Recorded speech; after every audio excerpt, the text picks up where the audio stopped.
नमस्कार मु खुशी सचेतन टाइम्स को आपनको स्वागत।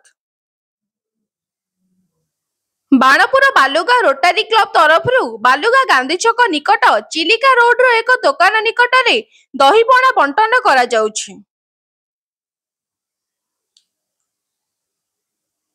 ग्रीष्म प्रवाह जनसाधारण अस्तव्यस्त।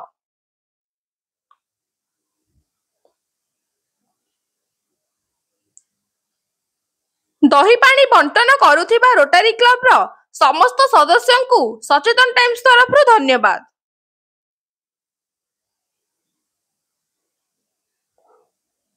यह एक महत् कार्य मानविकतार परिचय।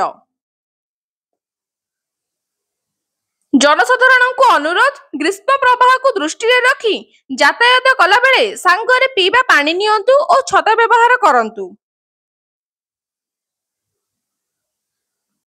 निजको सुरक्षित रखिबा निमंते यह अत्यंत जरूरी।